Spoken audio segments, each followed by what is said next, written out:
Seja bem-vindo ao RosaCast, o podcast que te aproxima do mundo jurídico. Hoje eu recebo aqui um amigo que há poucos dias, e 2 dias após a eleição do Papa no conclave, cumprimentou e recebeu uma bênção para todos os juristas brasileiros. Confira aí. Bene, bene. Santo Padre, pelo Brasil Paralelo, pela União dos Juristas Católicos do Brasil e por todas as famílias brasileiras. Diácono Fábio também está Bene, aqui. bene. Grazie. Pois é, tá comigo aqui o Miguel Vidigal, querido Miguel Vidigal, presidente da UBRAJUC, União Brasileira de Juristas Católicos, advogado, casado com a Maria Carolina, pai de 7 filhos, do Antônio, do Bernardo, do Arthur, da Bia, da Helena, do Dudu e da Maria Elisa, que vai chegar no final de agosto, né, Miguel? Começo de agosto. Começo de agosto. Começo de agosto. Maria como as outras também. Maria como as Maria outras. Beatriz, Maria Helena, E a Maria todas Elisa. Marias. O Miguel é um amigo que eu conheci há pouco tempo, em 2022, mas me identifiquei desde o primeiro momento. Nós fizemos 2022 entre o primeiro e segundo turno da eleição presidencial, olha que audácia, o primeiro seminário da União de Juristas Católicos da Arquidiocese de Campo Grande. O Miguel foi um dos palestrantes. Uma grande amizade que surgiu ali praticamente imediatamente, um jantar que nós fomos logo após a palestra dele, na Cantina Romana. Desde então, com essa identidade de propósito de vida, nos aproximamos, temos famílias amigas, famílias irmãs, passamos o ano novo juntos, na minha casa, aqui em Campo Grande. Foi muito bom, foi muito bom, né? As crianças recordam quando a gente vai voltar, quando eles vêm pra cá. Mais de 10 crianças, né? Foi uma bagunça. No meu Instagram tem uma foto das nossas famílias no último dia da visita deles aqui em Campo Grande, e você pode conferir, tá lá hoje, vai ser replicado. Meu irmão, muito obrigado por ter vindo. E o que não quer, a dúvida maior, a curiosidade maior, o que você foi fazer no conclave lá no Vaticano? Conta pra gente. Antes de mais nada, quero agradecer. É uma honra estar aqui. A gente assiste os seus podcasts. Nunca imagina que vai estar sentado num lugar tão importante quanto essa cadeira aqui. Pesada essa cadeira aqui. Mas E também eu queria agradecer mais uma vez a recepção que você e a Cris deram para toda a família aqui. Foi um momento muito especial para todos. E eu desejo para todas as famílias católicas que tenham outras famílias católicas unidas dessa forma, porque é nessa união que a gente consegue construir um lar católico, tendo outras famílias católicas como amigas, como base para sustento da alma também.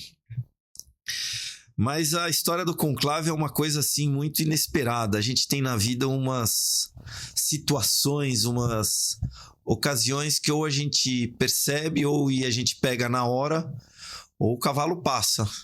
E com a graça é assim também. Às vezes Deus manda uma graça pra gente e a gente tá meio distraído e deixa passar. E de fato foi o que aconteceu. A questão de, não sei, acho que uns 2 meses, eu conversando com um dos donos da Brasil Paralelo, eu falei, olha, uma hora o Papa Francisco, que estava muito doente naquela ocasião, uma hora o Papa Francisco vai precisar passar o bastão para alguém. E quando o meio de passar o bastão é um conclave. E o Brasil precisa, outros países no mundo têm, o Brasil precisa ter uma cobertura católica do conclave. Isso é essencial. Tinha acabado de acontecer a Semana Santa. As igrejas em São Paulo, pelo menos, onde ele e eu moramos, estavam lotadas. Teve igreja que teve que fazer toldo lá em São Paulo, porque era tanta gente que não cabia dentro. Que bonito. Do lado de fora, fizeram um toldo. E ainda ficou gente para fora do toldo. Então, muito cheia. É um papel que a graça tem oferecido para o Brasil e para alguns outros países no mundo. Estados Unidos parece que está assim também, já há algum tempo. As pessoas estão voltando a querer entender o que é a igreja, voltando a rezar, voltando a se aproximar de Deus. E eu falei, olha, essa gente toda, ela quer formação. Henrique. Eu sei que a Brasil Paralelo não é um canal católico, mas eu acho que precisa de uma cobertura católica, faz parte, o jornalismo precisa disso. Ele falou, bom, vou ver com a equipe. E um dia a equipe, o diretor, o Renato Dias, me liga e falou, olha, você falou com o Henrique, você não quer vir aqui apresentar a sua ideia? Eu falei, não, eu dei uma ideia para vocês se virarem aí, para vocês. É coisa de vocês. Isso aí é trabalho de vocês. Eu até fui jornalista, mas hoje em dia não estou atuando nessa área. Aí ele falou, não, vem aqui, seu escritório é aqui do lado, não custa nada. Eu falei, tá bom, vou aí. Fui lá. Falei, olha, é isso, vocês precisam de uma cobertura católica. Eu acho que vocês vão... Vai ser bom para Brasil Paralelo e vai ser bom para o público católico de vocês. Aí eles falaram, que bom. Eu falei, olha, era bom vocês mandarem alguém daqui para lá para ser o representante da Brasil Paralelo lá, porque você acaba colhendo alguma informação, acaba tendo contato com esse, com aquele cardeal, com esse, com aquele jornalista, com esse, com aquele bispo, com pessoas que estão ali que conhecem o dia a dia do Vaticano e conhecem muitas coisas que daqui de longe a gente acaba não percebendo. Depois, como estava muito em cima, eles não conseguiram ninguém, eles apelaram pro velho adágio, não tem tu, vai tu mesmo. E aí eles me perguntaram, você não quer ir você? Eu fiquei meio espantado, eu falei, olha, eu não atuo como jornalista já faz um certo tempo, mas... Me diga qual que é a ideia. Ele falou, a ideia é você ir fazer esse trabalho pra gente. Desbravar. Eu falei, olha, muita hora nessa calma. Eu falei, tenho um escritório e eu tenho também uma esposa e 7 filhos. Bom, 7º tá para nascer. Então eu preciso conversar tanto no escritório quanto lá em casa. Vamos ver se dá certo. Aí 2 dias depois, não lembro, eu falei, olha, deu tudo certo, consegui arranjar e tal, dá pra ir, vamos fazer mesmo? Vamos fazer. E eu fui lá pro conclave e foi uma epopeia, perdi o voo, aí tive que conseguir um voo novo, foi uma coisa... Deus estava ali, falou, vou te fazer ir, mas vai ter dificuldade, vai ter... Como tudo na vida do católico, né? Eu acho que tudo que a gente consegue de importante na vida tem que vir com sacrifício, tem que vir com obstáculo, porque senão a gente não dá valor, a gente não consegue... Nosso Senhor, para conseguir a nossa redenção, ele precisou morrer na cruz e quis sofrer tudo, ele deu a última gota de sangue. Por que vai vir pra gente? Vai vir... As coisas vão vir fáceis numa cama de rosas? Não vai vir, né? Então, teve as suas dificuldades. A Brasil Paralelo forneceu um apoio muito bom, uma retaguarda muito bom. O profissionalismo deles é impressionante. E a gente estava lá e foi construindo. Então, muito estudo. Você chega lá, vai na sala de imprensa, uma sala de imprensa impressionante. Tinha ouvido falar muito, nunca tinha ido na sala de imprensa do Vaticano. Como que foi? Você pousou em Roma, e aí, você nunca tinha feito uma cobertura dessa? Não. Então, antes você conversou Mais com alguém ainda, de lá... a Brasil Paralelo também nunca tinha feito nenhuma cobertura desse jeito internacional. Foi o primeiro trabalho da Brasil Paralelo e meu. Eu já tinha feito trabalhos de correspondente internacional, mas não num evento tão importante. Aliás, o evento, é o maior evento mais importante da Terra, que é a escolha do representante de Nosso Senhor Jesus Cristo na Terra. Então, foi inédito, tanto para Brasil Paralelo quanto para mim. E como que foi quando você pousou lá? E aí, foi pra onde? Bom, primeiro fui ao hotel, deixei as coisas no hotel e fui direto para pegar a minha credencial, porque eu sabia que com aquela credencial eu ia conseguir acesso a diversas situações e locais e tal. A Brasil Paralelo já tinha feito o credenciamento antecipadamente. Tinha, aliás, um trabalho muito bom mesmo. Repito o que eu falei, um trabalho de profissional mesmo. Então foi chegar lá e pegar a credencial e com aquela credencial senta na sala de imprensa, conversa com um jornalista, conversa com outro jornalista. Aí tinha O que é essa sala de imprensa? Sala de imprensa é a sala da estampa, como eles chamam. Toda a relação com a imprensa que tem no Vaticano é feita através dessa sala de imprensa.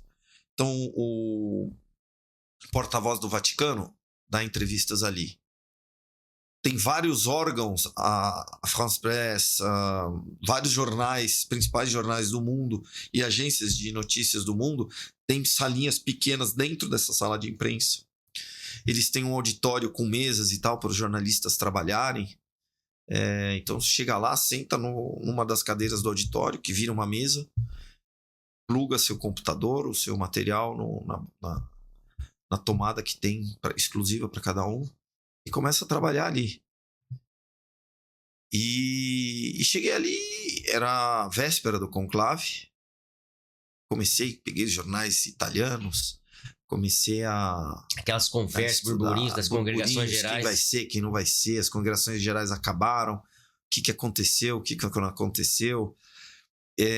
Eu prestei atenção no o Vecchio, um dos maiores vaticanistas de hoje em dia. Ele tinha feito uma lista de 5 papáveis que estavam em alta ou em baixa, que eram os que ele achava que um desses ia ser o eleito. O terceiro dele era o Cardeal Prevost. Já se falava lá no Cardeal Prevost, tanto é que na véspera do conclave a gente fez um programa na Brasil Paralelo, e eu falei, olha, aqui na Itália estão falando de um nome que pouca gente no Brasil está falando, que é o Cardeal Prevost. Mas ninguém sabe muito da vida dele, como de fato ninguém sabia muito. Mas isso não foi coisa que estava ali na sala da imprensa que eu vi. Depois, o dia seguinte foi todo aquele ambiente do conclave. Era uma coisa muito interessante, Lucas, que eu tenho dado essa imagem. A gente, quando o pai e a mãe vai viajar, quase todo mundo já teve o pai e a mãe que foram viajar. E a criança fica ali esperando o pai e a mãe chegar. O pai e a mãe vai trazendo uma notícia nova, vai contar a viagem. A expectativa. Será que vai me trazer alguma coisa? Qual lembrança eu vou recordar dessa viagem do meu pai? Era mais ou menos assim que estava todo mundo. Tá chegando um pai novo de viagem. O que meu pai vai trazer? No caso, ninguém sabia nem quem era o pai. Mas sabia que era o sucessor de Pedro. Então era o novo Pedro que estava chegando. Quem é esse novo Pedro que está chegando? Todo mundo... Esse sentimento ali? Era um sentimento muito forte, muito impressionante, de muita união. Muita união mesmo. Ninguém se perguntava ali, você pensa o quê? Você é esquerda, direita? Você é mais progressista? Nada, não existia isso. Era uma união muito impressionante. Pairava uma graça ali no Vaticano que eu poucas vezes vi na vida. Era impressionante. E aí veio a missa do conclave, aquela solenidade, toda aquela pompa, todo mundo em silêncio, todo mundo dentro. Eu não consegui, como eu cheguei na véspera, eu não consegui inscrição para entrar dentro da Basílica. Alguns jornalistas conseguiram. Então eu assisti dentro da sala de imprensa, e assim um silêncio. Apesar de não estar na igreja, as pessoas falavam baixinho umas com as outras. Como se estivesse em oração. Como se estivesse em oração mesmo. Tava todo mundo trabalhando, fazendo, mas falava. Então um chegava perto do outro e... Então não era um ambiente de igreja mesmo. E eu lembro até teve um que chegou e começou a falar alto com o outro, todo mundo olhou assim. Ninguém falou nada, nem fez nada. Todo mundo olhou. Só olhar para censurar. Ele, desculpa. Foi interessante isso. E aí, você conversou com muita gente lá, Miguel? Muita gente. Conheci bastante gente. Estava tendo muita peregrinação que já estava preparada por causa do jubileu. Então, muitas peregrinações eles fizeram na Via della Conciliazione um caminho. Então, as peregrinações iam chegando, cada uma trazendo. Eles têm a cruz do jubileu. Então eles dão uma cruz para cada peregrinação e na frente de cada peregrinação vai essa cruz. E eles entram no caminho, na Via della Conciliazione, passa por dentro da igreja, da Basílica de São Pedro, rezando, vai até a frente do túmulo de São Pedro, rezam ali e aí depois dispersam. Então já estava cheio o local. Ele só aumentou muito por causa, obviamente, do conclave. E aí terminou a missa, os cardeais foram para o almoço, então deu uma esvaziada, todo mundo foi almoçar. E de repente voltou todo mundo, porque ia até o juramento e o fechamento da Capela Sistina, o Extra Homines, todo aquele cerimonial pomposo. A Praça do Vaticano e a Via della Conciliazione tinham vários telões enormes, mostrando tudo o que acontecia, todo mundo acompanhando detalhes assim de uma impressionante. E aí teve o Extra Homines, fechou a porta e aí o povo ficou ali. Eu quero ver a primeira fumaça. Ninguém esperava a fumaça branca logo no primeiro escrutínio. Absolutamente ninguém, sério. A gente fica assim, né? Será que? Mas não era uma coisa que as pessoas pensavam com... E veio a fumaça preta, como todo mundo sabe. E a praça que estava cheia, todo mundo parou, ficou um momento, veio fumaça preta e tranquilamente as pessoas foram saindo. Foram pra casa. Muitos rezando na saída. Uma coisa muito bonita. E foi todo mundo para casa. O dia seguinte já amanheceu, todo mundo com uma esperança. Será que vem hoje? Será que é amanhã? Ninguém sabia muito o que estava acontecendo lá dentro, aliás. Nem muito, nem pouco, né? Mas fomos lá esperar a fumaça, a primeira fumaça do dia. Veio lá por volta do meio-dia de lá. A fumaça preta. E aí todo mundo sabia que dali os cardeais iam almoçar depois dessa fumaça. Já tinha tido 2 escrutínios, uma fumaça preta. Foram almoçar. Então todo mundo foi almoçar. Fui almoçar também. E fui assistir uma missa em Santa Maria Maior. Segundo dia. Isso no segundo dia do conclave. Santa Maria Maior, basílica na qual está sepultado o Papa Francisco. A igreja lotada. Estava tendo a missa. E durante a missa, um zum, fumaça branca. Então foi uma coisa assim. Aí eu falei, meu Deus do céu, eu tô aqui em Santa Maria Maior e tal, eu preciso ir pra lá. E eu pensei em levantar, mas não dá pra levantar aqui no meio da missa. E aí é boato. Tanto sai, foram 2 ondas de ida e de volta.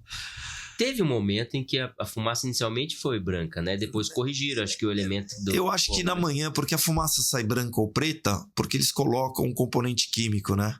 Eu acho que ainda não tivessem colocado o componente químico da fumaça preta no comecinho, e aí sai um pouquinho meio... Como sai uma fumaça normal de fogueira e tal, e depois saiu preta, bem preta até. Mas aí também já te deixou esperto. Terminou a missa, você zarpou. Não, terminou a missa, fui conversar com o celebrante, Monsenhor Vac, uma missa belíssima. Teve depois uma bênção de um cardeal romeno, se não me engano, uma bênção exorcista de São Miguel, uma bênção bem bonita. E eu conversando com o Monsenhor Vac, veio um padre que eu não conhecia há muito tempo. E o padre falou, olha, o cardeal Ré, que celebrou a missa do início do conclave, tinha saído de Roma, tá voltando. Eu acho que vem fumaça branca hoje. Falei, como pode ser, né? Tá acontecendo lá dentro, ninguém sabe, mas o cardeal Ré não é um cardeal que tem bastante influência no colégio cardinalício. Era o mais velho. E então vamos correndo pro Vaticano. Foi o tempo de chegar no Vaticano, sentar para carregar o celular. Pus o celular na tomada. 30 segundos depois, fumaça branca! E foi um estouro no escritório todo. Eu estava utilizando o escritório da IWTN, que tinha generosamente emprestado uma mesa lá deles. E aí desce assim das escadas, até um deficiente queria descer porque o elevador não chegava. Vou pular a escada. Eu falei, não, calma, o elevador tá chegando. Mas era uma corrida, todo mundo queria ir pra praça. Habemos papa, uma alegria assim, uma alegria sincera. de todo mundo querendo se abraçar, se cumprimentar. A gente tem um pai novo, nosso pai chegou, com o pai chegar da viagem ou do hospital. Era uma alegria muito grande, aquela correria, a Via della Conciliazione, todo mundo subindo. Tinha no meio da Via della Conciliazione os policiais que ficavam vendo as malas e tal. Os policiais não conseguiram ver mala de mais ninguém. Se alguém tivesse entrado com bomba, tinha entrado e pronto. Foi entra. Foi uma correria. E a gente conseguiu, os jornalistas conseguiram ficar em cima da colunata de Bernini. Quem já foi a Roma conhece. Então a gente estava muito próximo da janela onde apareceu o Papa. E eles tinham cortado a internet para o desespero do pessoal da Brasil Paralelo, que queria que eu entrasse ao vivo. O Papa entrou, eles estavam com um programa que teve um recorde de audiência. E o correspondente deles não entrava ao vivo, eles estavam... Mas enfim, naquele momento não tinha como falar na internet. E pra mim, eu ainda não falei isso pra eles, pra mim eu dei graças a Deus, porque na hora que apareceu o Papa ali... Tenho certeza que aconteceu, Miguel. Eu chorei. E agora tô emocionado de novo de falar. Essa, sei lá, já é a 40ª vez que eu conto. E me emocionei todas as vezes, porque era realmente a sensação que eu tinha. Eu acho que se Nosso Senhor Jesus Cristo tivesse aparecido ali, eu teria chorado da mesma forma. A gente era o representante de Nosso Senhor Jesus Cristo, o sucessor de São Pedro, que estava ali na janela. Então eu fiquei mudo. Até a jornalista que estava do lado falou: "Você está se sentindo bem?" Eu falei: "Não, eu estou bem, eu só estou feliz." E aí a gente foi ficou ali esperando, viu o primeiro depoimento dele, o pedido de oração dele, rezou junto, que não estava previsto no cerimonial, a oração da Ave Maria. Isso foi realmente muito bonito. E aí terminou ali aquele dia, todo mundo muito feliz, era uma alegria. Puxa, que esperança, o nosso pai voltou. São Pedro tá aí de volta. Sabe, Miguel, que de alguma forma acho que todo mundo vê isso, né? Todo católico. Aqui em casa, há dias, durante os terços do dia, as intenções é muito bonito. A nossa filha de 5 anos, as intenções pela alma do Papa Francisco e pelo novo Papa que vem por aí.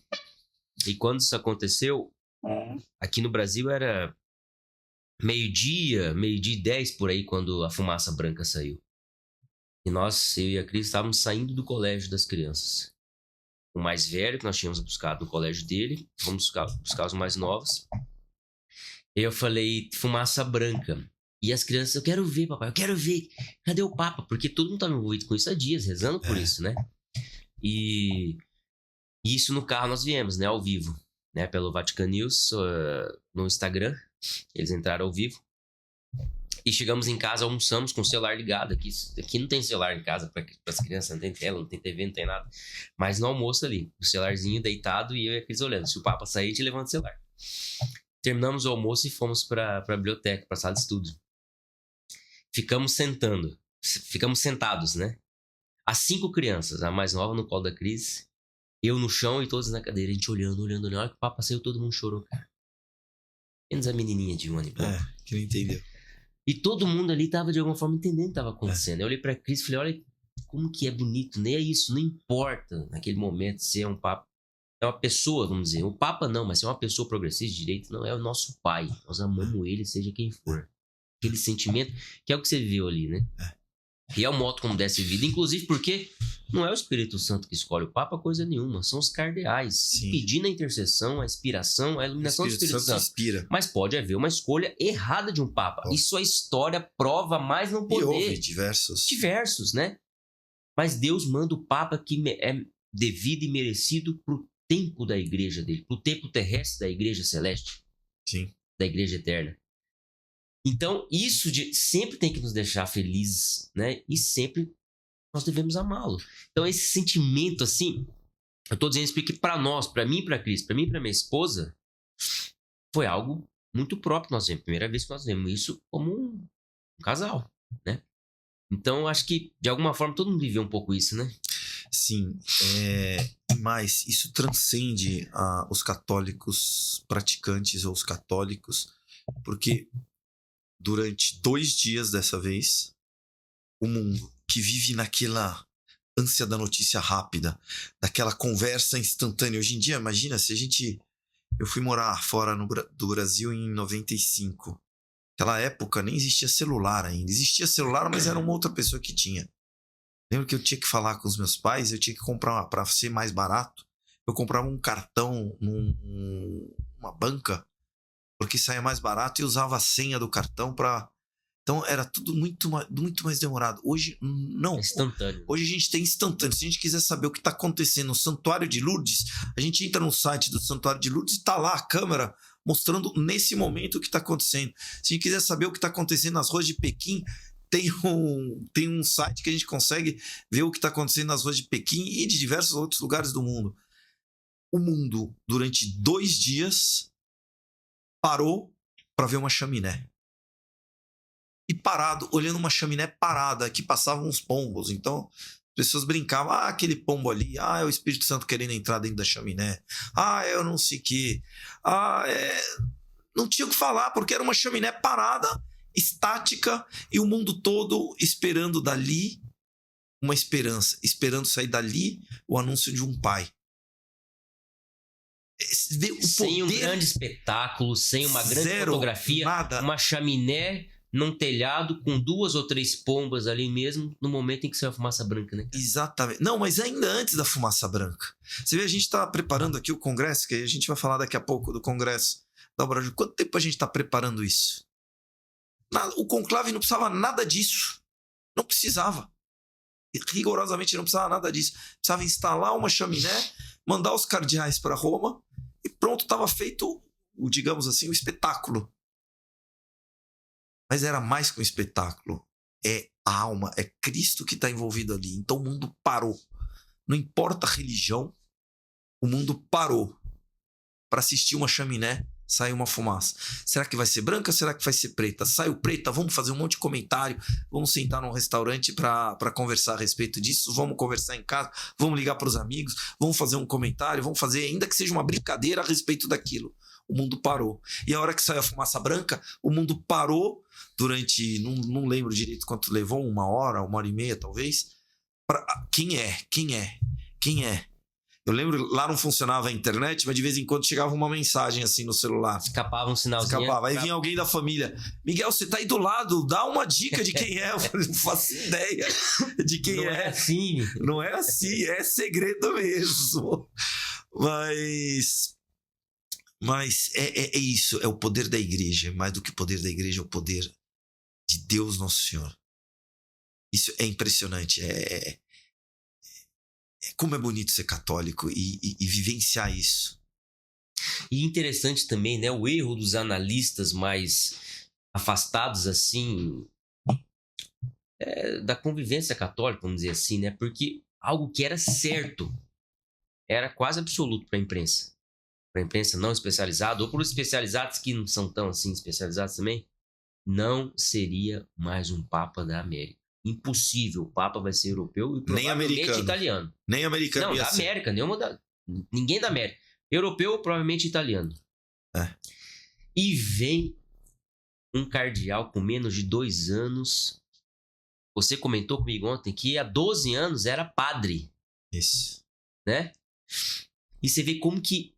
outra coisa bonita também, isso tudo, um conclave rápido, mostrou a unidade da igreja. A igreja, além de ser una por criação de nosso Senhor Jesus Cristo, está em unidade pela ação dos próprios cardeais. Sim, né? Sim.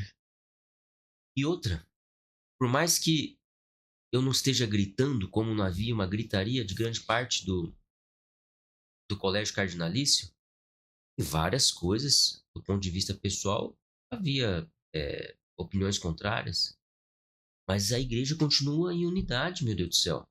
É um recado para toda a imprensa e até gente que torce contra muitas vezes, infelizmente, é de que, olha, nós divergimos, temos posições diferentes enquanto homens, vamos dizer assim, mas a igreja, além de ser una, permanece em unidade. Foi isso que mostrou. Sim.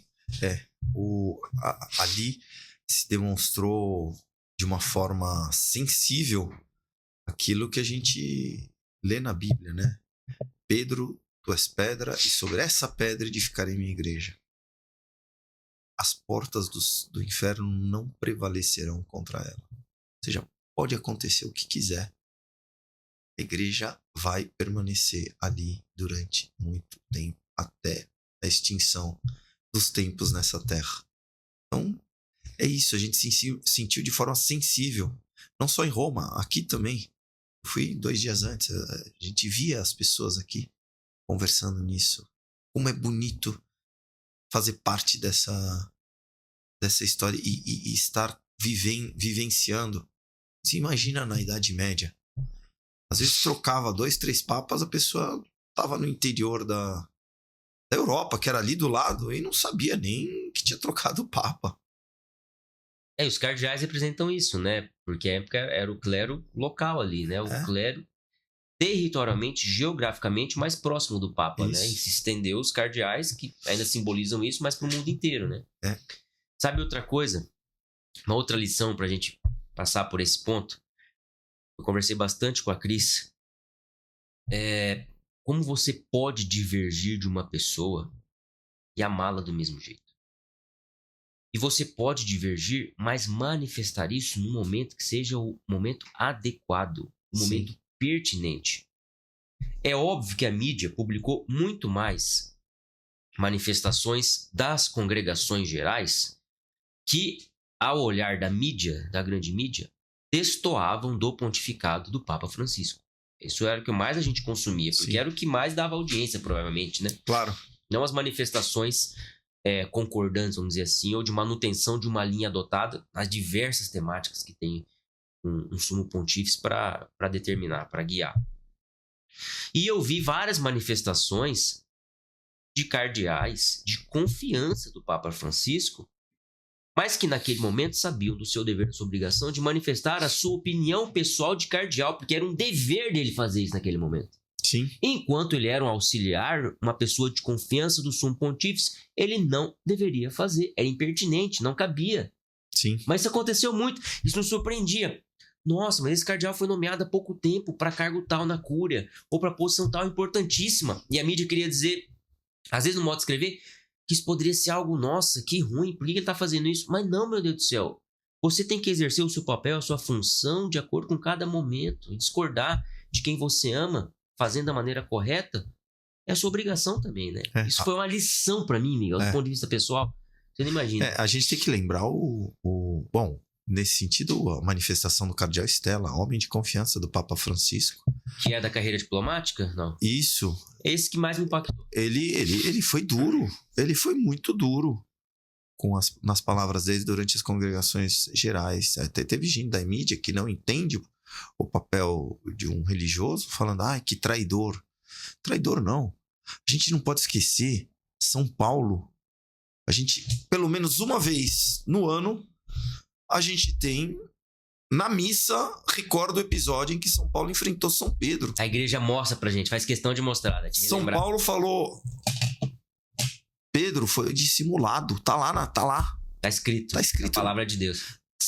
São Pedro foi dissimulado. Eu resisti a São Pedro, resisti na cara. São Pedro estava confirmado em graça, já tinha recebido o Espírito Santo naquele momento. E apesar disso errou, e São Paulo foi lá e criticou. E ao longo da história a gente tem Santa Catarina de Siena. Na época de Santa Catarina de Siena existiam 2 papas. Ela apoiava um papa e São Vicente Ferro, ambos canonizados hoje, apoiava outro papa. Um dos 2 estava errado. E os 2, depois foi um só papa, um saiu e entrou outro. E os 2 apoiaram o papa que ficou, que era o verdadeiro. E ainda assim, depois disso, Santa Catarina continuou, ensinando o papa, increpando o papa. Olha, tem que fazer isso, tem que fazer aquilo. Assim como São Paulo tinha nos ensinado que a gente tinha que fazer. Obviamente, todos eles, São Paulo, Santa Catarina, etc., fizeram com respeito, porque aquele é o representante de Nosso Senhor na Terra. Então, isso é muito bonito. É você saber discordar, você saber até repreender se necessário for, mas com respeito. Com um respeito filial. E no ambiente adequado, né? No ambiente adequado. Coisa que os filhos de Noé não souberam. Noé estava lá, um profeta, errou, bebeu. Dizem alguns estudiosos da Bíblia que Noé não sabia que ia ficar bêbado, então ele foi tomando e acabou ficando bêbado, e aí os filhos riram dele. Aquilo foi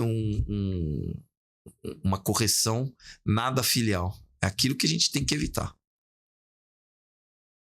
É mais ou menos hoje, né? Se seu pai faz algo errado, muito errado, quem diz que você tem que vir a público e repreender, criticar? Exato. Você pode fazer isso no âmbito familiar. E um filho, o dever de um filho é socorrer o pai, é socorrer a mãe, é socorrer um familiar quando perece. Isso. Significa que você tem que sempre estar junto, que você tem que sempre estar concordando, festejando, não. Mas o seu dever é socorrer quando perece. Sim. Custe o que custar, você vai socorrer. Mas não se voltar, ainda mais publicamente contra o seu pai, mesmo que ele faça algo muito errado. Né? Não, é exatamente isso. Miguel, eu me lembro que a gente conversando no WhatsApp e o congresso que a gente acabou de fazer foi um sucesso, graças a Deus. Vieram juristas do Brasil inteiro para palestrar e para participarem, né? Como participantes mesmo, na plateia, mediando, presidindo, né? E eu te dizia, Miguel, o Papa já foi eleito, volta, cara, volta. Você falava, calma, tem que fazer mais coisa aqui, você lembra disso? Lembro. Vamos falar um pouco então do nosso congresso, do Congresso Nacional de Juristas Católicos e segundo seminário da União de Juristas Católicos da Arquidiocese de Campo Grande. Nosso arcebispo Dom Dimas Lara Barbosa, muito querido, um coração enorme, nos acolheu com tanto carinho, deu carta branca para organizar o evento, para tocar as coisas. Embargador Contar também, presidente da União Juristas Católicos da nossa arquidiocese. Da mesma forma, toda a diretoria, toda a comissão executiva, né, trabalhou tanto. E você, presidente da Ubrajuc. Vamos falar um pouco disso. Vamos. O congresso, aliás, eu só tenho a felicitar você e o pessoal daqui de Campo Grande de uma dedicação e um exemplo de organização que impressionou a todo mundo. A diretoria da Ubrajuc está muito grata a você e a todo mundo da organização, Gustavo, Elisângela. Eu não vou começar a citar todo mundo, porque senão vou ser injusto. Então, a todos. Senão vou ter que pegar a lista aqui.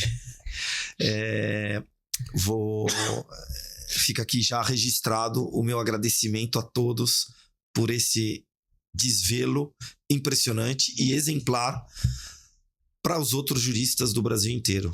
Eu quero que se espelhem todos na dedicação à Santa Igreja do jeito que esse pessoal daqui de Campo Grande atuou antes, durante alguns meses antes e durante o congresso, que foi um sucesso absoluto no Brasil inteiro. Nós recebemos apoio de algumas regionais da CNBB, a própria diretoria da CNBB mandou mensagem, alguns cardeais do Brasil mandaram mensagem, diversos bispos mandaram mensagem,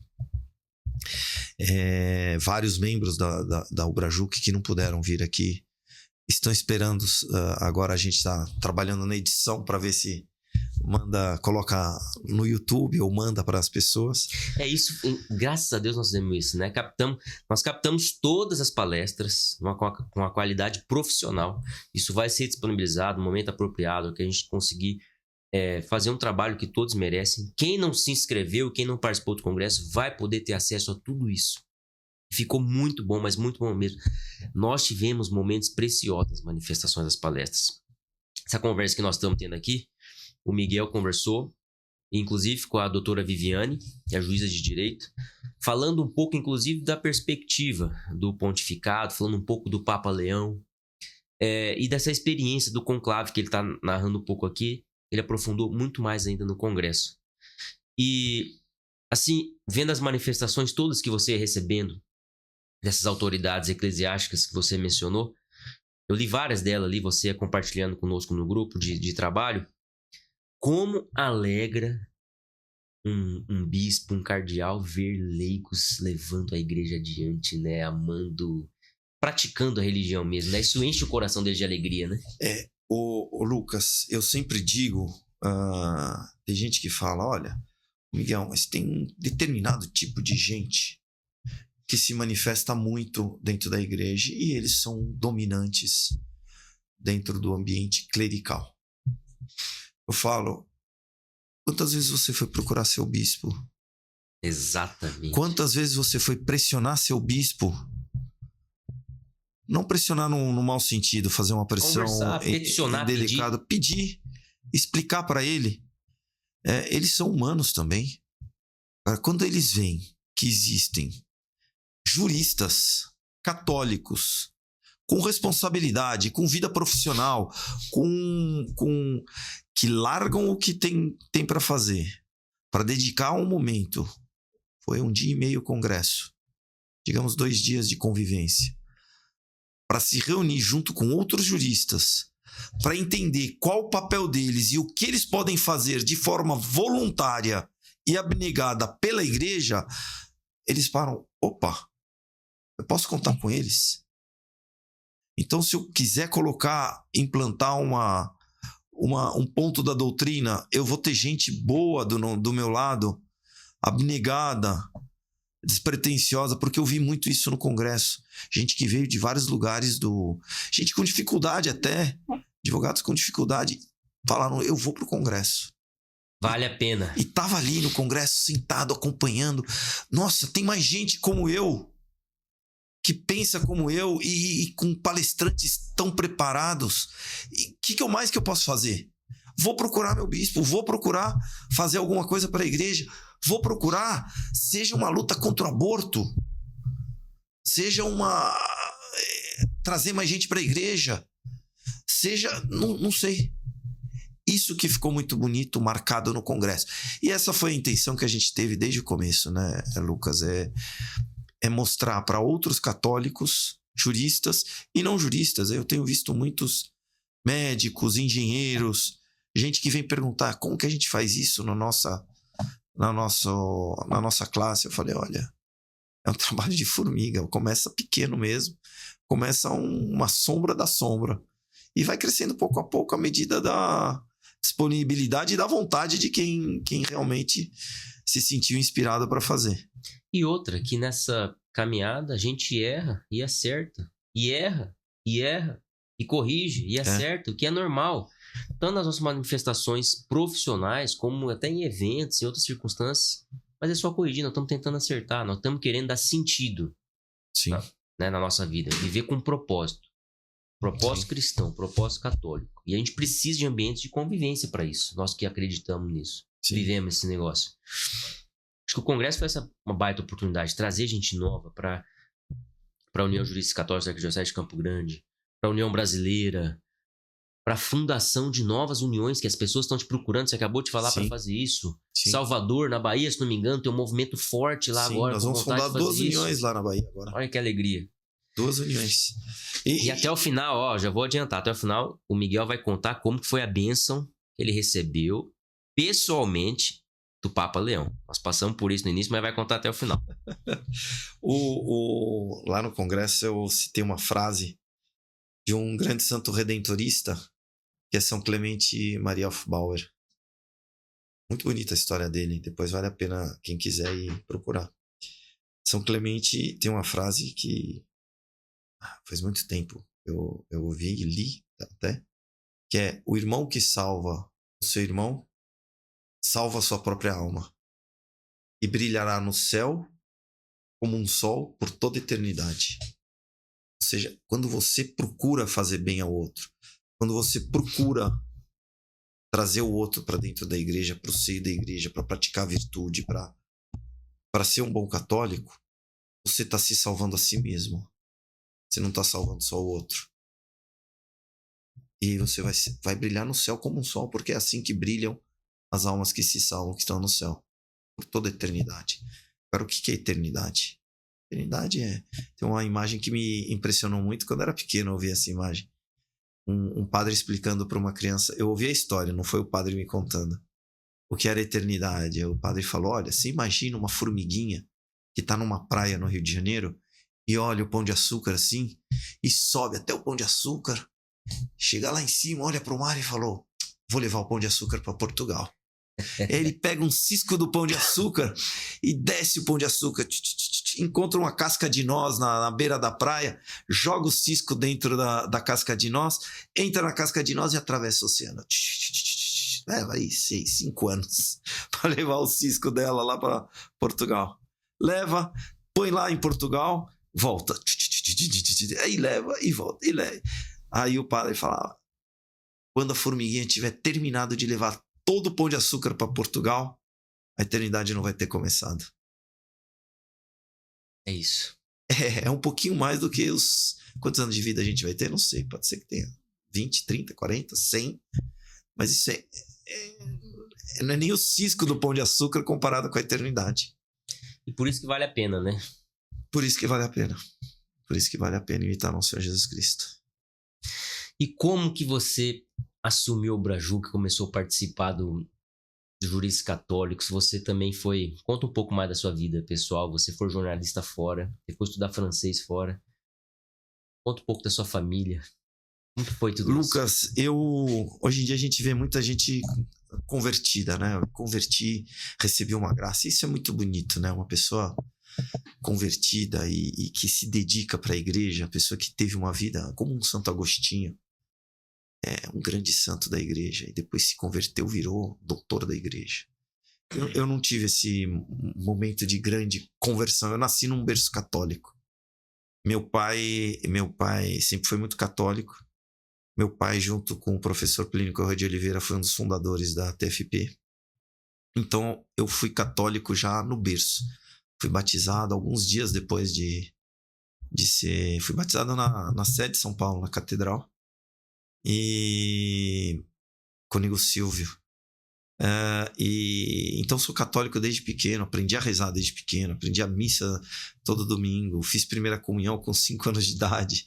Crisma também com 5 anos de idade. Então, eu nasci num berço católico. Nós somos muitos irmãos. Somos 11 irmãos.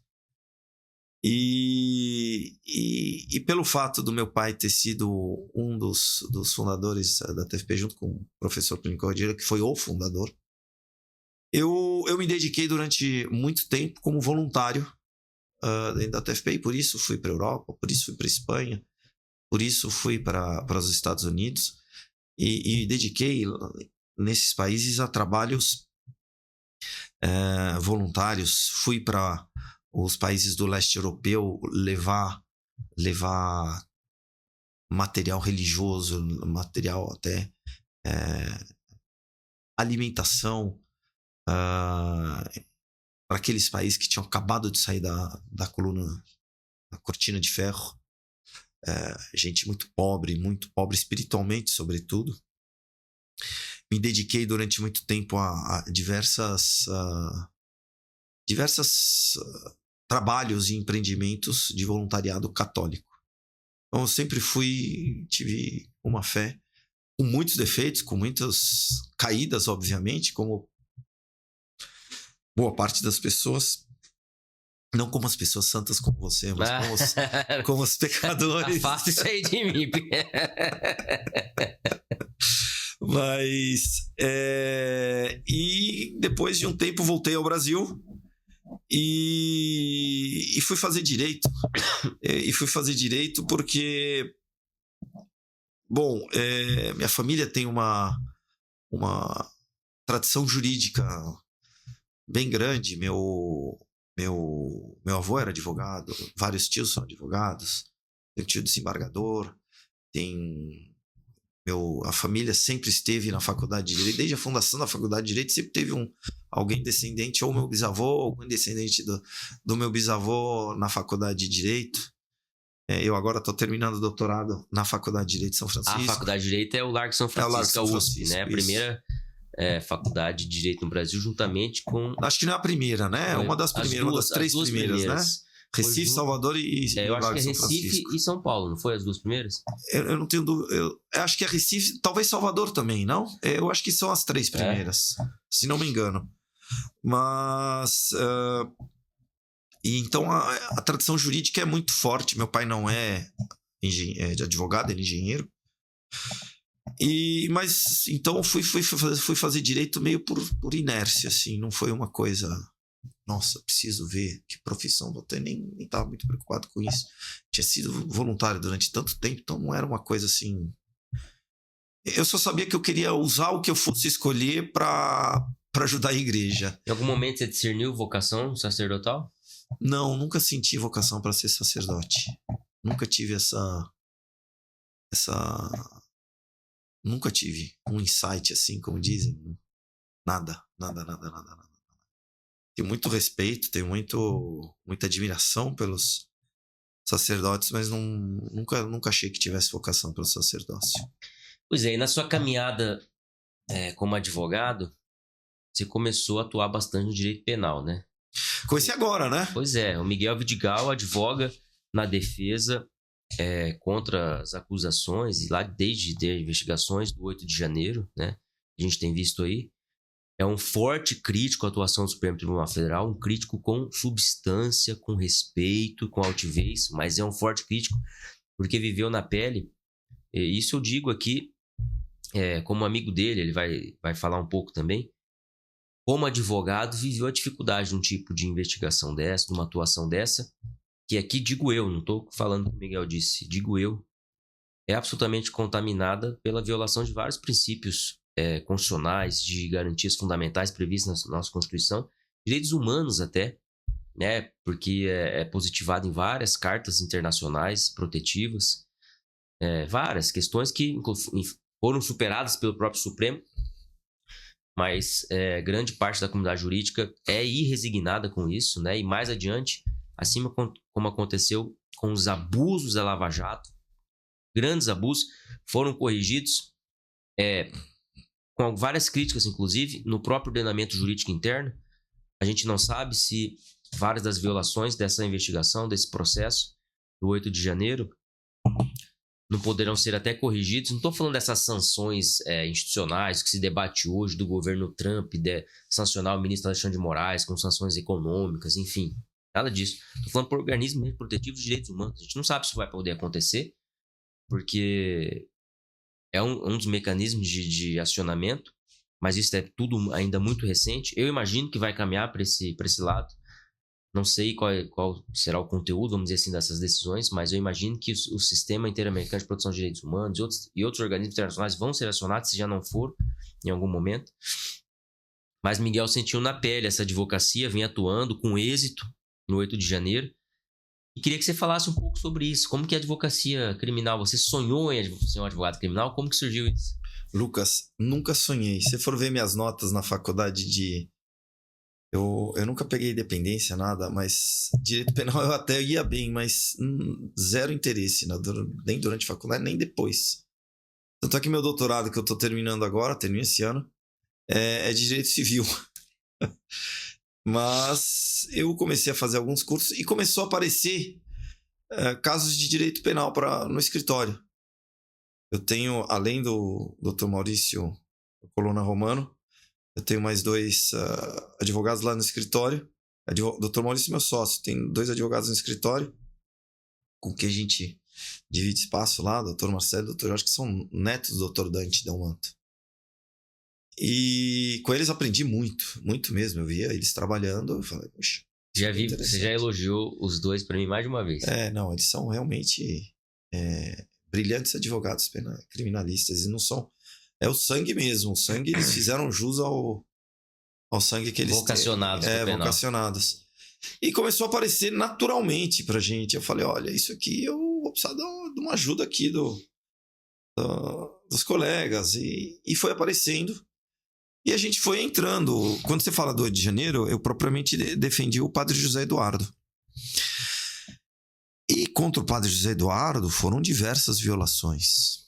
Eu expus em petições as violações, expus até, tem algumas entrevistas na mídia toda, algumas situações que agridem, inclusive tratados internacionais. O Brasil é signatário do Acordo Brasil-Santa Sé, firmado durante o primeiro governo do presidente Lula, ou seja, não era uma coisa reacionária, não, firmado pelo presidente Lula, e que garantem direitos aos religiosos atuando no Brasil. E o Tratado Brasil-Santa Sé foi agredido nessas investigações. Outros direitos constitucionais também foram agredidos. A interpretação dos ministros é diferente da minha. Não sei, ali são 12 ministros. Uma grande parte de juristas do Brasil inteiro, de direita, de esquerda, tenho conversado com vários, de níveis de influência dos mais variados.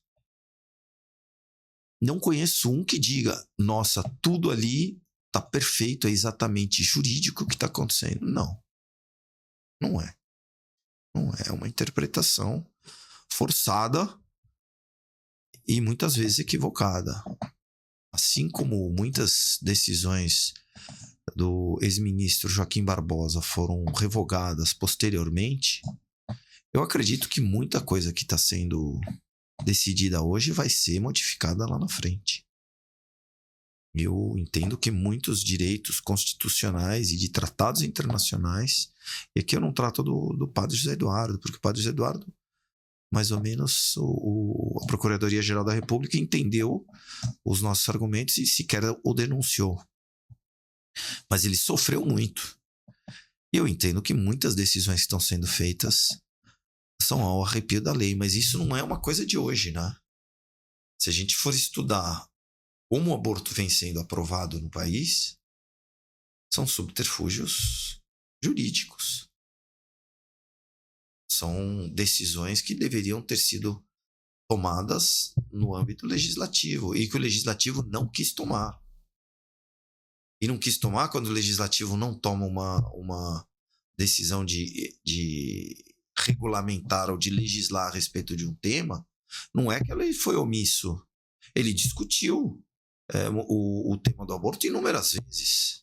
E não só aborto, ideologia de gênero, e sobre escolas e vários outros.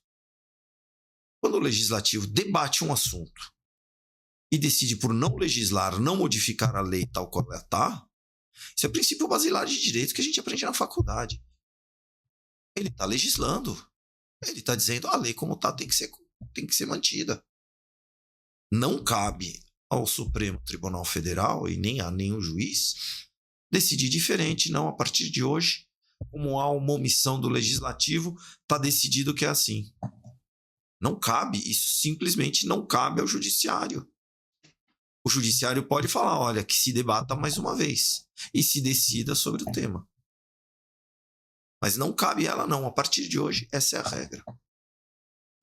E hoje em dia está sendo mais grave ainda essa situação dentro do Brasil, porque o CNJ, que sequer é um organismo jurisdicional, né? Jurisdicional, previsto constitucionalmente, está decidindo, está legislando. O sistema de pesos e contrafreios, vamos dizer assim, Acabou. Ele está muito descalibrado. Precisa né? passar no mecânico. E para mim, isso passa pelo foro por prerrogativa de função. Prerrogativa de função. O Senado hoje está exposto, está com medo. Sim. E o foro prejudica o próprio Supremo. É muito processo, não tem que estar no Supremo. O próprio Supremo, alguns anos atrás, decidiu isso. Eu não entendo o motivo pelo qual eles voltaram atrás, dizendo que essas matérias permanecem com eles. Pois é. É muito difícil compreender isso. É complicado o sistema do foro a gente decidir isso, porque vou dar um exemplo assim, muito comezinho. Imagina um senador por Goiás, ou por Santa Catarina, Rio Grande do Sul. Um oponente dele falar, eu quero espezinhar esse cidadão. Eu vou lá no Acre fazer um processo contra ele por assédio. Ele foi pro Acre passar férias, sei lá, foi lá fazer alguma obrigação do Senado. E vou descobrir por má fé mesmo. Vou pegar uma mulher que atendia no hotel, que trabalhava no hotel, ele se hospedou, e vou pagar essa mulher para mover um processo de assédio contra esse homem. Então, um deputado do Rio Grande do Sul respondendo um processo no 1º grau do Acre. Acabou a vida do senador. Que ele tem que ficar indo pro Acre para é uma coisa... Eu não estou dizendo que eu sou contra nem a favor. Eu acho que ele precisa ser estudado seriamente. A gente não parou para estudar, para adaptar a função, porque obviamente é uma função diferente das outras. Não dá para ter não, é um cidadão qualquer, vai ser julgado como um qualquer. Mas isso que você levanta é um aspecto geográfico. Então você poderia garantir um foro por prerrogativa, um foro geográfico por prerrogativa. Pode ser. Porque hoje eu não vejo no que o foro por prerrogativa de função perante o Supremo Tribunal Federal, eu não vejo no que isso dá mais garantia para um parlamentar federal. Eu não vejo. Não. Infelizmente é o contrário. Não tem, é o contrário. Até porque diminui essas garantias. Acaba o duplo grau de jurisdição, né? Diminui garantia. E às vezes, pega o caso desse 8 de janeiro, ou mesmo do Lava Jato. Muita gente foi julgada ali, nunca sequer foi político. Por que ele está sendo julgado no Supremo Tribunal Federal direto? Sendo que o outro que assassinou 10 pessoas, digamos, vai ser julgado no primeiro grau, vai responder em liberdade, vai ser julgado no segundo grau, ainda em liberdade, vai subir pro STJ, depois vai para Brasília, isso tudo ao tempo todo que ele levou. Agora o outro não, foi direto para Brasília. Isso sem contar a quantidade de recursos que tem, né? Então, realmente está... O sistema jurídico brasileiro, o que eu falei, falou dos pesos e contrapesos, precisa ir para o mecânico. Isso não é uma metáfora, obviamente. A gente precisa atualizar isso tudo. E o Supremo, do jeito que está hoje, está muito ruim. Está todo mundo sentindo isso. Esse regime jurídico dos ministros precisa ser revisto. Regime jurídico comportamental mesmo. Do que eles podem fazer, do que eles não podem. Não só no exercício da jurisdição. E vamos ser francos, daqui a pouco a esquerda perde a eleição, é a oposição. Aí o direitista de plantão lá pode usar da mesma estrutura, dos mesmos erros que o sistema tem produzido para praticar injustiça, perseguir, ou de alguma forma exagerar em relação à esquerda que está na oposição, e vai virar esse jogo. Tem um lado que sofre sempre com isso. Os advogados. Não importa quem está no poder, se é direita ou esquerda. A advocacia sempre sofre com isso. É sempre o responsável. E eu tenho visto muitas declarações do advogado criminalista José Luiz de Oliveira Lima. O Juca, dizendo a dificuldade dele advogado nesses casos. Ele diz, essa dificuldade que eu tenho hoje aqui, eu não tinha na época que eu advoguei no mensalão. Eu não tinha na época que eu advoguei na Lava Jato. Então, assim, nós precisamos todos pensar sobre isso. Porque isso é ruim para a advocacia. Esse protagonismo das Cortes Supremas quase não existe fora do Brasil, né? No ano passado eu fui no congresso do Instituto dos Advogados de São Paulo, em Lisboa, e nós visitamos a Suprema Corte Portuguesa. Nós entramos, não tinha um controle desses de aeroporto, como tem aqui no Brasil. Para você entrar ali é um negócio super controlado. Lá não tem nada. A gente vai e senta na cadeira dos ministros, o quanto quiser. A gente fez o congresso, foi dentro da cadeira dos ministros. Imagina isso acontecer aqui no Brasil. Visitamos ali, conversamos com os ministros. Isso na Itália também, nós fomos na Itália, aí já tem um controle maior. O Supremo Italiano, a Corte de Cassação. Na Itália, a Corte Constitucional é mais do lado do Vaticano, fica ali. Nós também conversamos, sentamos também, o congresso que teve, foi uma das aulas do doutorado, foi lá. Sentamos, conversamos com a presidente do tribunal, com a maior, ela saiu andando pela rua com a gente, como se nada, sem segurança, sem absolutamente nada. Por quê? Porque, e nos Estados Unidos também, você não vê um protagonismo dos juízes. Você não vê. Na França, nem se sabe o nome dos juízes praticamente. O mundo jurídico sabe, mas fora disso, quem sabe quem são os ministros da Suprema Corte não se sabe. Por quê? Porque eles são resguardados. Virou ministro, eu estou focado aqui dentro, acabou. Não vou dar entrevista, não vou dar aula, não vou fazer nada. Eu sou ministro, é uma missão que eu tenho aqui dentro. Então, eu acho que todo esse protagonismo, a TV Justiça é uma coisa boa? É uma coisa boa. Mas tem que precisar analisar isso. Porque se dá uma televisão e um microfone onde não precisa. Mas eu vou te dizer que pra mim hoje a TV Justiça é até um dos menores problemas, porque hoje é a televisão aberta que tá lá dentro. Porque virou um palco mesmo. E Novela. Os atores principais de tudo que tá acontecendo no debate público, na vida pública. E a cobertura hoje é da imprensa aberta. Que muitas vezes não entende o que está acontecendo. Chuta. Vê uma decisão, entende mais ou menos uma vírgula e chuta.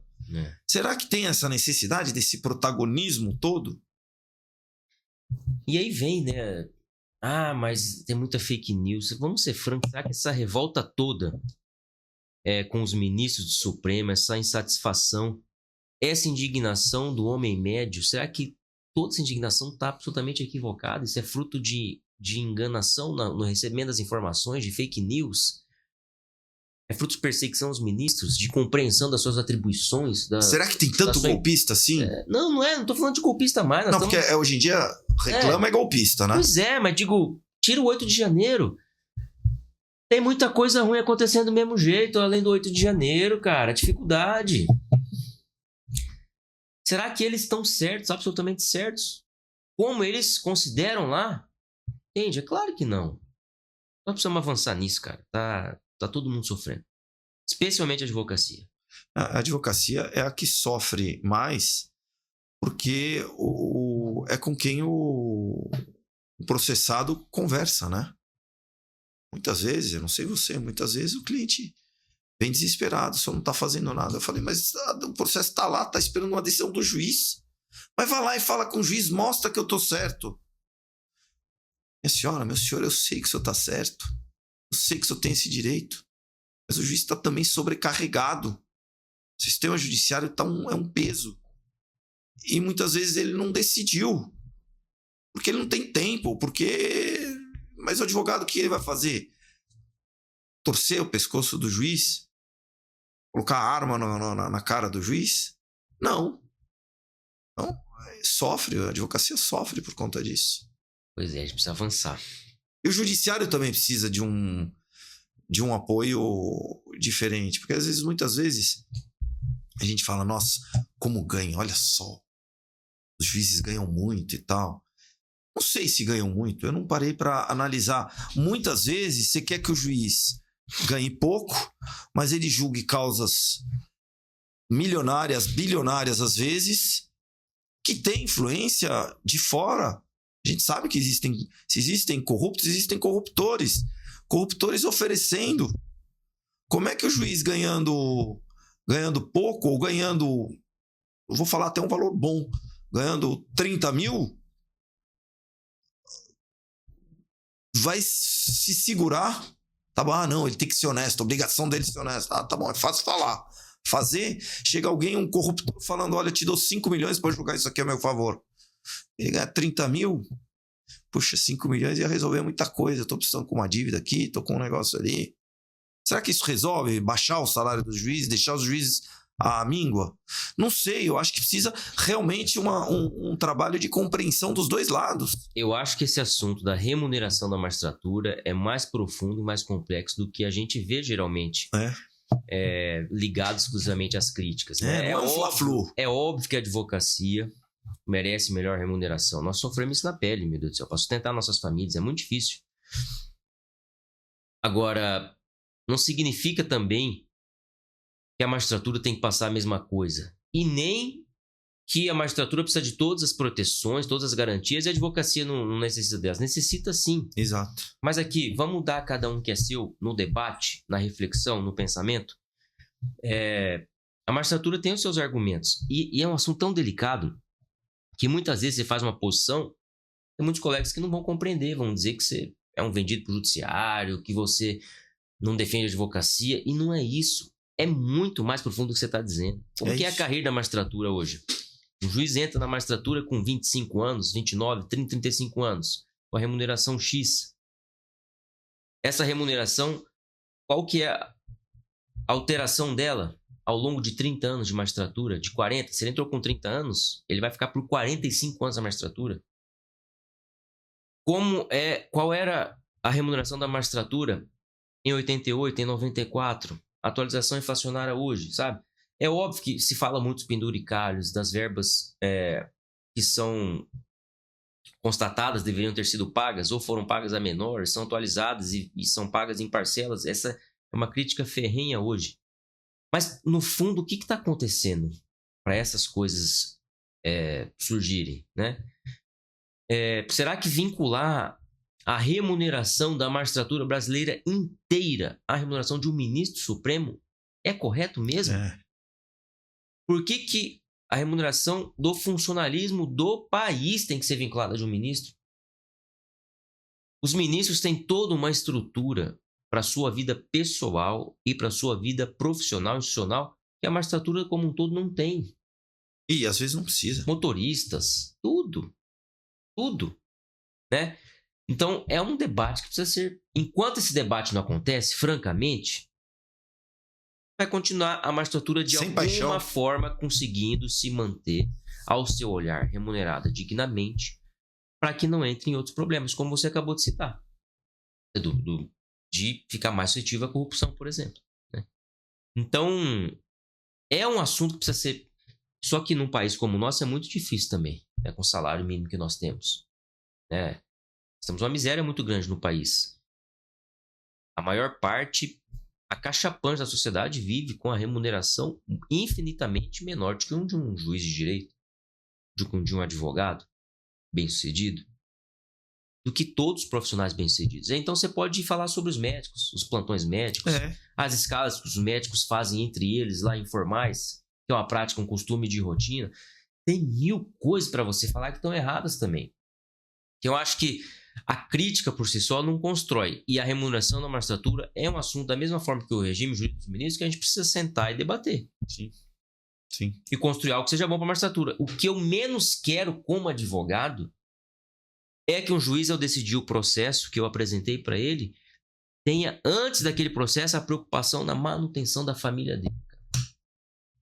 É isso. Da manutenção financeira. Isso é algo que a gente não quer. Da mesma forma que eu quero ter certeza que o juiz está lendo minha petição, está estudando, ou o assessor pelo menos está lendo, está estudando. Então eu acho que é uma discussão mais profunda.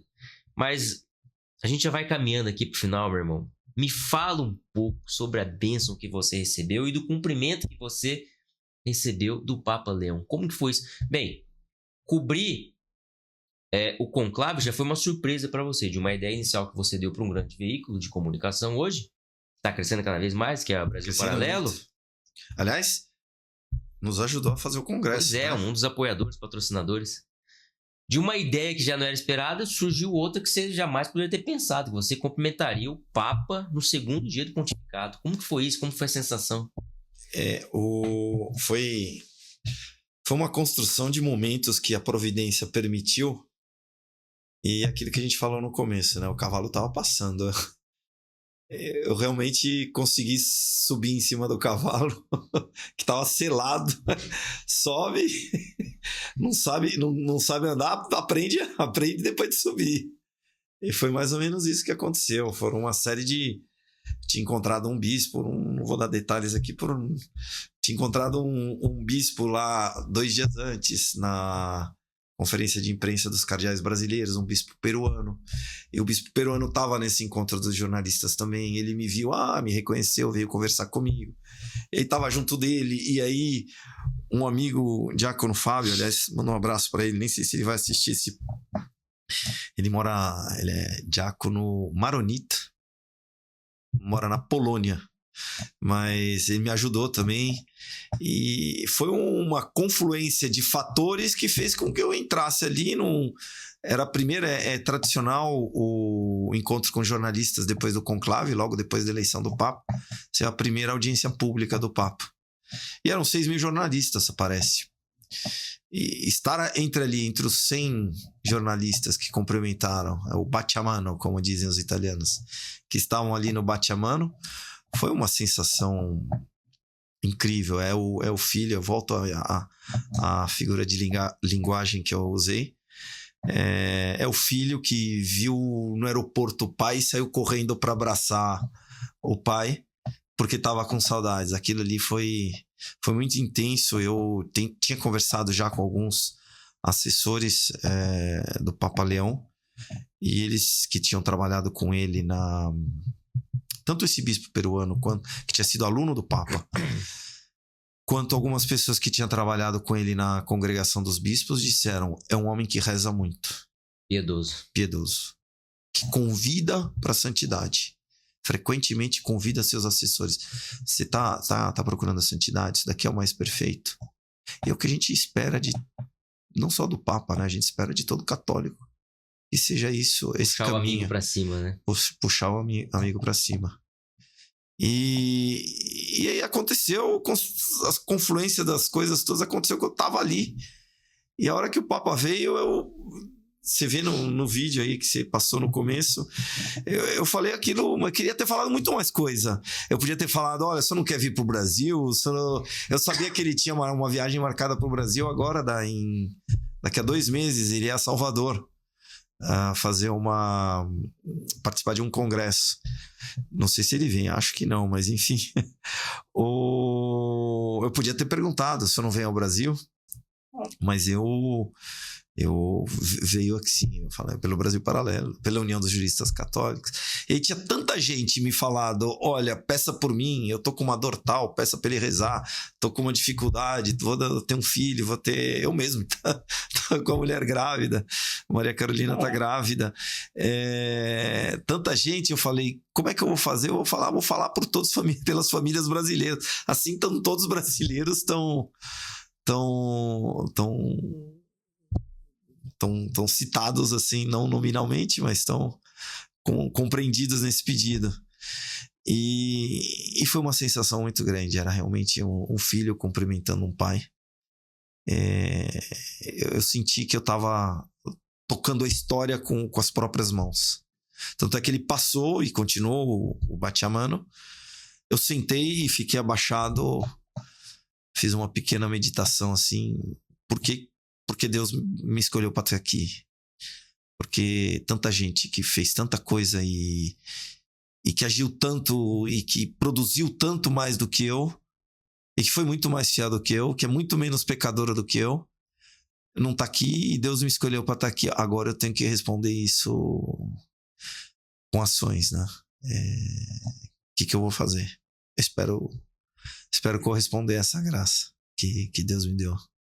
Enfim, na família, tanto família grande, né? 7 filhos, vários irmãos também, vários cunhados. Minha mulher também tem 11 filhos, né? 11 filhos não, perdão. Meus sogros também têm 11 filhos, tanto meu pai quanto minha mãe, os dois são 11 filhos. Então, na família, no escritório, na Ubrajuc e nas diversas coisas que eu falei agora há pouco do professor Plínio Corrêa de Oliveira. Eu lembro uma vez eu estava assistindo uma palestra dele e alguém fez um relato para ele de um membro da TFP que tinha ido rezar numa comunidade. No final, uma pessoa chegou perto dessa pessoa, desse membro da TFP, e falou: olha, eu tinha perdido a fé e você me fez recuperar a fé. E isso eu não tenho como agradecer. Eu voltei a ser católico que eu tinha abandonado. E aí, nessa palestra, o Dr. Plínio parou a palestra, falou: tudo que eu fiz na vida valeu a pena para ter ouvido eu ajudei uma pessoa a voltar para a Igreja Católica. Então é essa obrigação que a gente tem. Eu vou contar um outro fato também bonito, se você me permitir. Eu, quando estava na França também, uma vez eu fui visitar um senhor já bem idoso e fui conversar com ele. Eu era meio relações públicas ali, e ele falou: olha, eu queria agradecer muito porque eu tive uma vida de luxo e convivi com os maiores desse mundo. Eu fui maître do Ritz, o grande hotel francês que está ali na Place Vendôme, de onde saiu a princesa Diana antes do acidente e tal. Muita gente conhece. os maiores hotéis do mundo. Ele falou, eu fui maître do Ritz. Eu convivi com os grandes desse mundo.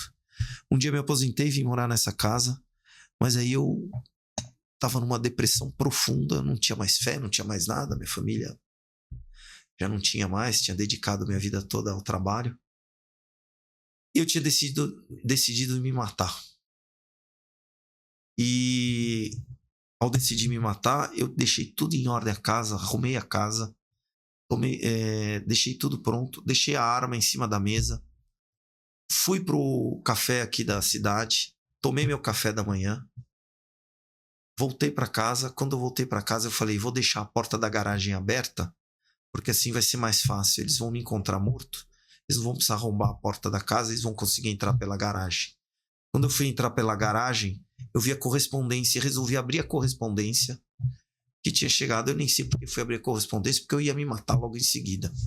E quando eu abri a correspondência, eu vi esse envelope aqui. E o homem guardava como se fosse uma relíquia. Esse envelope aqui, que estava dentro, ele tirou uma foto de Nossa Senhora de Fátima, que a TFP tinha mandado para ele. E na foto, a cara de Nossa Senhora embaixo estava escrito: olhai fundo dentro desse olhar, ele te ama muito. Era uma coisa assim. Ali eu decidi que eu não ia me matar, que eu precisava voltar a ser católico. Eu queria agradecer isso. E é isso. É isso que a gente tem que fazer. Procurar ser... Porque às vezes é uma vírgula, é um tempo, é uma carta que a gente manda, é um sorriso, é uma ação pequena que vai salvar uma outra alma. Então é isso que a gente tem que procurar fazer sempre, seja na advocacia, seja na vida pessoal, familiar, etc. e tal. Então é isso que eu gostaria de dizer aqui como palavras finais. Agradecer muito mais uma vez a você, a Dom Dimas, a toda o JC aqui de Campo Grande, do Mato Grosso do Sul. Antes que eu leve um puxão de orelha. Por todo o trabalho que vocês fizeram ao longo desse congresso, foi brilhante. Eu acho que o congresso do ano que vem vai penar para ser tão bonito quanto esse. Mas a gente vai fazer. O pessoal de Belém já tá com o Dr. Clóvis, está lá, dizendo, olha, Belém está à disposição, hein? Eu quero fazer aqui. O pessoal de São Paulo falou, por que não fez aqui? Não é possível. No Rio de Janeiro também, nossa vice-presidente, a deputada Cristonieto, tá, não, vamos fazer no Rio. Então tá todo mundo... Campo Grande foi foco de inveja, despertou muita gente e vocês estão de parabéns. Agradeço muito, muito, muito mesmo essa puxada para cima que a União daqui de Campo Grande deu para todo o Brasil e para o mundo todo. Você vê, quando eu cumprimentei o Papa, a hora que eu falei a União dos Juristas Católicos do Brasil, ele falou com entusiasmo. E te parabenizou. Então, a missão é grande e convido a todos os advogados, juízes, desembargadores, promotores, procuradores, defensores públicos. Continuar essa caminhada. Venham, porque o trabalho é grande, nós temos muito a fazer e a Igreja Católica merece isso, nosso Senhor Jesus Cristo merece isso, com as bênçãos de Nossa Senhora. Obrigado, meu irmão. E você falando aí, né? Em pequenas atitudes a gente pode impactar muito forte na vida das pessoas, né? Enquanto você dizia, eu lembrei de 2 ou 3 oportunidades nas quais eu poderia ter feito isso e não fiz, cara. E eu me esforço para isso. Né? Algumas vezes você acha que a pessoa tá fazendo alguma coisa porque ela é marrenta, porque ela é mascarada, e aquela pessoa tá precisando de fé e de esperança. E é um dever nosso, né? Ser sinal de fé e de esperança na vida de todo mundo, né, cara? E foi isso que Jesus nos pediu. O Senhor nos pediu isso. Ele é a própria fé e esperança. E morreu numa cruz, como você falou. Então, e aliás, a cruz nos concretizou um sinal material da fé e da esperança. Então a gente precisa sempre lembrar disso, né? E por isso que é preciso mesmo rezar, ter vida espiritual, porque senão fica tudo materializado, fica tudo aqui mesmo. Né? Se a pessoa te olha feio, você também não olha, você vira a cara ou você não cumprimenta. E a gente precisa ser mesmo esse sinal, essa luz na vida das pessoas. É, oração muito importante. Santo Afonso dizia, quem reza se salva, quem não reza se condena. É por aí. Para todos, né? Para todos. Aí não é só advogado, é todo mundo. Não é só padre, não é. Todo mundo tem que rezar a oração em família, é muito importante. Obrigado, meu irmão. Eu espero que a gente tenha muito ainda pela frente aqui e que novas pessoas venham nessa caminhada. Tem muita coisa mesmo para ser feita, tem muito trabalho para ser desenvolvido, mas não vamos fazer da noite pro dia. Ser associado a uma união jurídica católica não toma muito tempo. É muito gostoso, você faz muitas amizades, você tem contato com pessoas que não teria.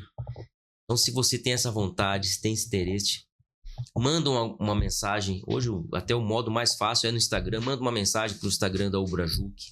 Manda uma mensagem no Instagram da UJC, ou no Instagram do Miguel, ou no meu Instagram, ou de qualquer pessoa que você veja ali que está envolvida que se envolveu nesse congresso que nós acabamos de fazer.